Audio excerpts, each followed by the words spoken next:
সারা দেশে জ্বালানি সংকটের প্রভাব পড়েছে পটুয়াখালীর উপকূলীয় দ্বীপ উপজেলা রাঙাবালিতেও।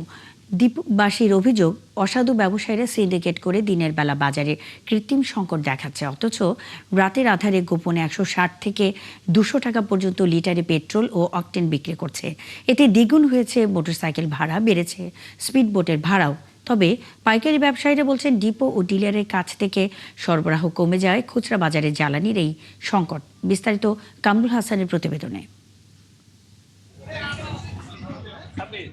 পটুয়াখালীর দ্বীপ উপজেলা রাঙাবালিতে কোনো ফিলিং স্টেশন নেই, যে কারণে খোলা বাজারই জ্বালানি তেল কেনার একমাত্র ভরসা। এই মুহূর্তে বাজারের কোনো দোকানই পেট্রোল ও অকটেন পাওয়া যাচ্ছে না।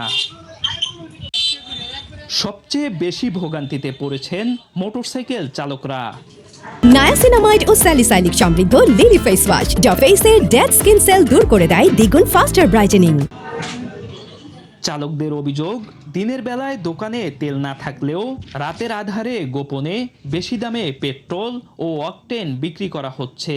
কেউ কেউ বাড়িতে বসেও বিক্রি করছেন জ্বালানি তেল। কিছু ব্যবসায়ী আছে, তারা টাকা দিলে এখান থেকে টোকেন লিখে দেয়, ওই টোকেন অনুসারে বাড়ি থেকে তার স্ত্রী তেল দিয়ে দেয়। 200 টাকা লিটারে বেচতে আছে গোপন ভাবে, ওপেনে তেল দেয় না, আমরা ওপেনে তেল পাইতে আসি না। চালকদের দাবি, কিছু খুচরা ব্যবসায়ী সিন্ডিকেট করে কৃত্রিম সংকট তৈরি করে জ্বালানি মজুত করেন, পরে তা বেশি দামে বিক্রি করছেন।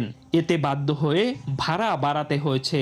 রাঙ্গাবালী উপজেলার ভিতরে দেখা যায় আশেপাশে যে কয়টা ইউনিয়ন আছে, কোথাও পেট্রোল পাওয়া যাইতেছে না। কিছু অসাধু ব্যবসায়ী যারা তেল সিন্ডিকেট করে রাখা আমাদেরকে এই অভাবের ভিতরে রাখছে। অন্যদিকে খুচরা ব্যবসায়ীরা বলছেন, দোকানে পেট্রোল কিংবা অকটেন কোনোটাই নেই, তাই তার ভাড়া বাড়াতে হচ্ছে।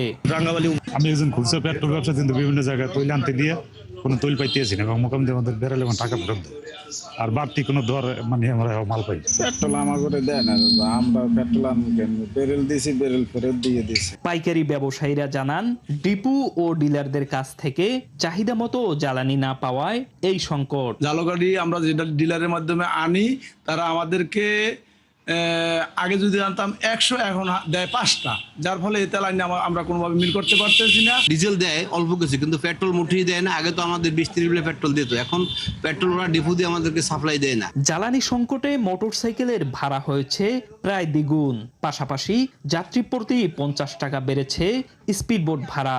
স্পিড বোর্ডে আগে 150 টাকা ভাড়া ছিল, এখন 200 টাকা ভাড়া নিচ্ছে, আর মোটরসাইকেলও ভাড়া তুলনামূলক বেশি। এখন চাইতেছে 200, পরে মনে করেন যে কি ব্যাপার ভাই 200 কেন, পরে বলছে যে তৈলের দাম বাড়তি, আর 200 টাকা করে দিতে হবে।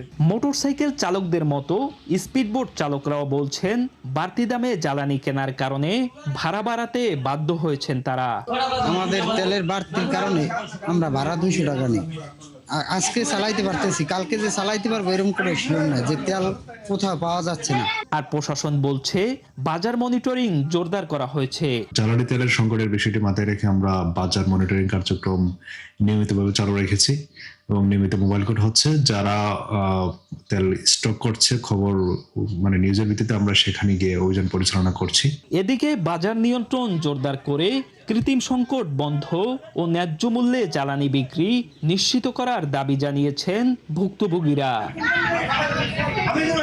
কামরুল হাসান, 71, রাঙাবালি, পটুয়াখালী।